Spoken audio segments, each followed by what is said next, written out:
Good evening. My name is Daniel Young. I'm the owner and founder of Adaptive Perspective and the Adaptive Perspective channel here on YouTube, where I help you make your dreams a reality. If you've seen any of my past videos, you understand that I love strategy and targeted strategy. And that awareness is key as I continue to sift through all these different financial memes. But today, I'm not going to actually be sifting through a meme. It's really just going to be talk about the Fed. Although I guess you could say the Fed is a giant joke, and maybe that's a financial meme in and of itself. But I don't have a pretty picture for it to display for you. So, reminders: this is an unedited video. Who knows what you'll hear in the background as I film these in my house? It is the cat's witching hour. Who knows what they're up to? Um, Disclaimers. See the description for the full disclaimers. The only one I'll mention here is that I am not a financial advisor. I am a financial strategist. And as I said, I don't have a meme this week, unless you count the Fed in and of itself being just an ongoing joke. If you, I guess the reason I say this, and I've done videos about this before, the Fed doesn't make sense.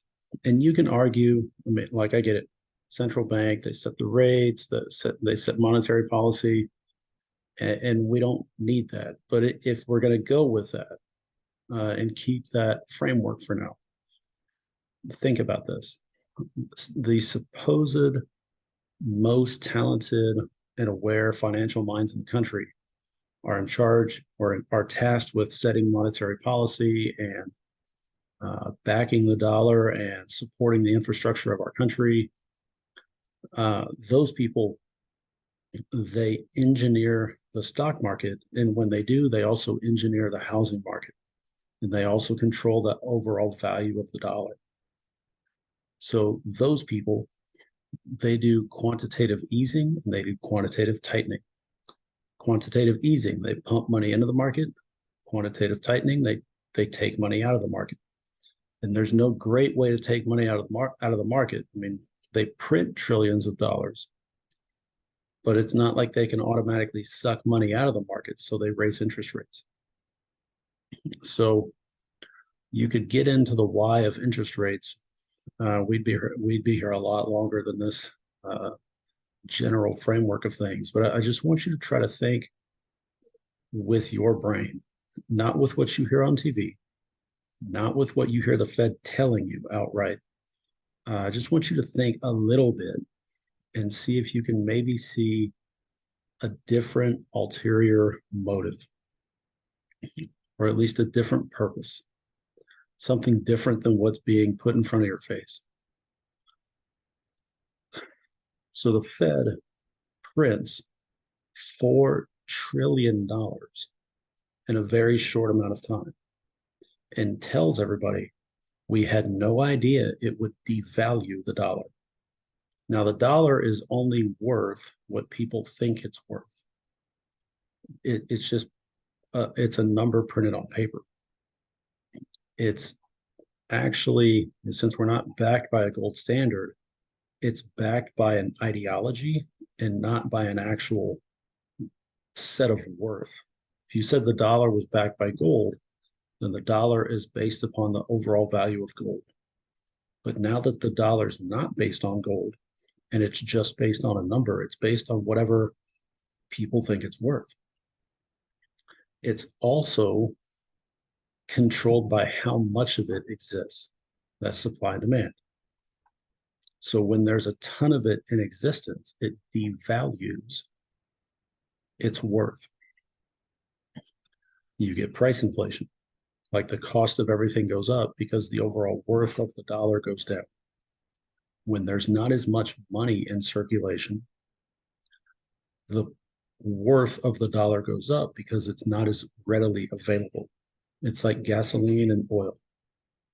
When we hit energy independence and we were moving millions, hundreds of millions of gallons of oil around this country a day, gas fell to what, 1.8 locally, right? And now locally it's at $3. Okay, you can blame Saudi, You can blame Iran, you can blame the cartels, you can blame policy, this, that, the other. So large reason why oil costs so much right now is because we are not energy independent. So there's not as much floating around. People will tell you that, oh, look, gas came down 20 cents. That's amazing.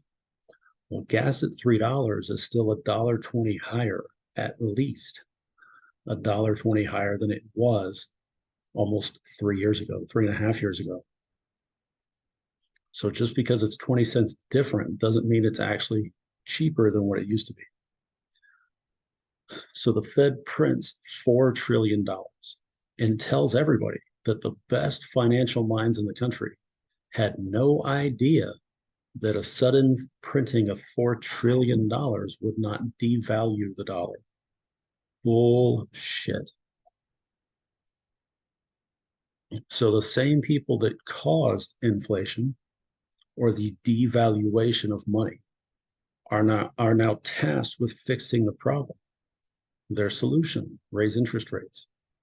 We can't suck money out of the country, but we can make things more expensive. So they raise interest rates, which carries over into the housing market, carries over into the auto loan market, carries over onto credit card fees. So they're raising rates, forcing people to spend more money, but also raising rates and making it harder for people to do things. The housing market 2 years ago, 3 years ago, was in hot demand. There were houses on the market. Everybody had a worthy dollar. It set off a bidding war. The cost of houses went up because of how fast people were trying to buy them. Now there's a surplus of homes on the market, and rates are high, like 7 to 8% high. That makes it really hard to buy a new home. So people are kind of stuck. You get less moving around. So the Fed tightens rates. They raise rates, and they raise them so fast it actually hurts the economy. But so let's say they raise rates in January. We're not actually going to know how much the rate impacted the economy until at least April, 3 months later. So we raise rates so rapidly, so quickly, we have no idea the actual impact upon the economy until months later. And then last month, inflation goes up. That makes no sense. If the Fed is tightening and raising rates, and we're we're looming to that overall slowdown of the economy, which we are, how in the world would inflation go up when we're not printing money, when the Fed is raising rates, and when the economy is slowing? There's no possible explanation if you believe everything the Fed says, or you believe everything that's been put in print about what the Fed says. I think the second point is more key. So if you listen to the whole snippets of info, which you're not going to get the whole snippet, but if you read what others have, their postulations based upon what the Fed has said and the chairman said, about 2 months ago, the Fed started printing money again. Now, they didn't come out and say, oh, yeah, we're printing money, but they started printing money again. So in an inflated dollar scenario, right, high inflation, their goal is inflation at 2%, which is kind of a pipe dream, honestly. Every year, inflation really is like 4%.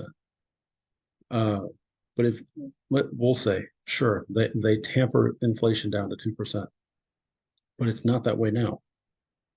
So you still get high inflation. Oh, yeah, we're tightening, we're increasing rates. We have to slow down this economy and let everything catch up, which makes no sense. And all of a sudden, inflation goes up because 2 months ago, they're printing more money. Then to have the last meeting, you have the Fed say, we're not going to raise rates. So the Fed wants to control inflation. They want to lower inflation. They want to control rates. They want a slower economy. They want a lot of control right now. It makes absolutely zero sense to hear. So the Fed's printing more money, inflation goes up, which makes sense. The Fed wants to tamper down inflation. It makes no sense for them to not raise rates at all. But what happens is they don't raise rates and the stock market sees a little rebound. And they say, they're all wishy-washy. They say, well, we're not going to raise rates, but at the same time, we're saying we're not opposed to raising rates at least one more time the rest of the year. Well, like, okay, so November, December, or early next year. But regardless of when they raise rates, I think, me personally, I think they're going to slowly cut rates in advance of the real election cycle because the Fed likes power and they want to keep power. So the best way for them to maintain their grip on our economy and control all this BS is if they stay in power.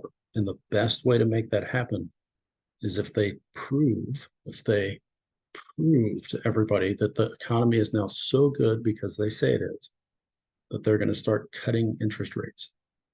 And when that happens, like we could plateau at 8% for months, but as soon as they drop it by 0.5%, it's gonna be like, hey, people are gonna perk up and be, hey, the market's a great place to invest. And then it'll drop another 0.5%, and it's gonna slowly start a new bidding war in real estate. So where all this surplus that we're seeing right now, which we're not caught up to demand, but people can't afford housing. 8%, an 8% loan versus a 5% loan is a huge deal. A huge deal. But as soon as it drops that first percent, that first 0.5%, it's going to perk up everybody's ears and go, wait a minute, summer could be really interesting. And it'll set off a new bidding war, which means regardless of how much your house is actually worth, its value at that moment is going to go up. So if you buy a house now, gosh, in 6 to 9 months, it'll be a higher value. So you can take your initial 7 to 8% loan and refinance, which is really generally unrecommended, not recommended in the first 3 years. You take your 7 to 8% loan and refinance it at a 5 or 6% rate, and then see the jump in property value. You get a much better deal. But Fed wise, it doesn't make a lot of sense when you listen to what they're about. Lower inflation, so we're going to print money.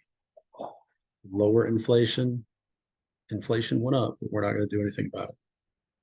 And that tells me that they're going to raise rates at least one more time. And then right before, or right as that next real election cycle starts, kind of the ramp up to all the presidential debates, all that other jazz, they're going to cut rates. Maybe cut rates before summer because you get the distraction of all of that. But they're going to cut rates and distract everybody about how bad things really are. Be like, oh my gosh, the economy is really good. So we're going to cut rates. It'll start off a new bidding war, and you'll get that distraction, and they'll be able to say, look, we did a good job managing the economy. Look at how well we did.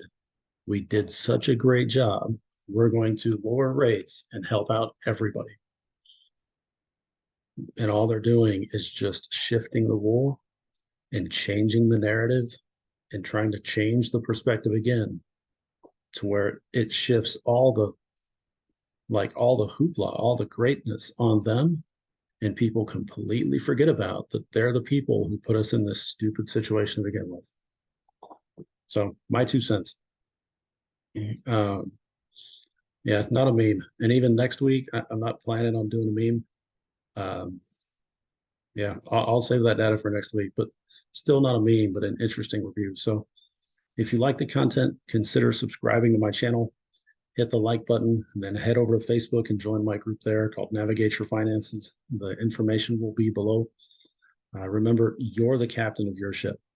You have the power to change your life and your financial future.